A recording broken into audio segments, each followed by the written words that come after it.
Hi, today I'm going to introduce seasoning for Japanese food today. First of all, soy sauce.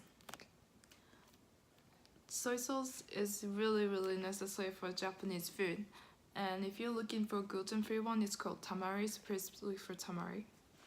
Next one is sake.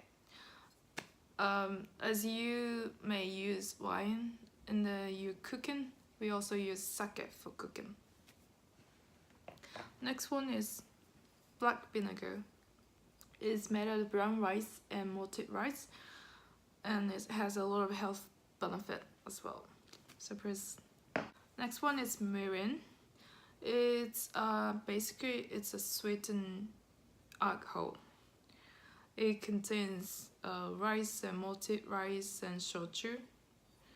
You know, there's a lot of Japanese food which tastes salty and sweet at the same time. So we use this in that food. Next one is coconut oil. This is not also a Japanese thing, but this is really useful. Last but not least, miso. Yay. This is a brown miso. There's a lot of kind of miso actually. There's like sweetened one, I mean like less salty one, and also white miso. This is one of the thicker taste one. I will introduce a lot of Japanese food in a later video, and you're probably surprised like how much I use miso in every recipe.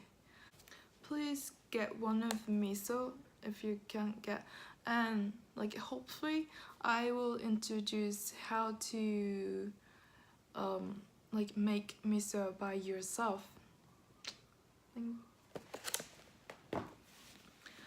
So thank you for watching, and I will introduce a lot of Japanese food like later in another video. So please follow me and at me on your please. Thank you. Bye.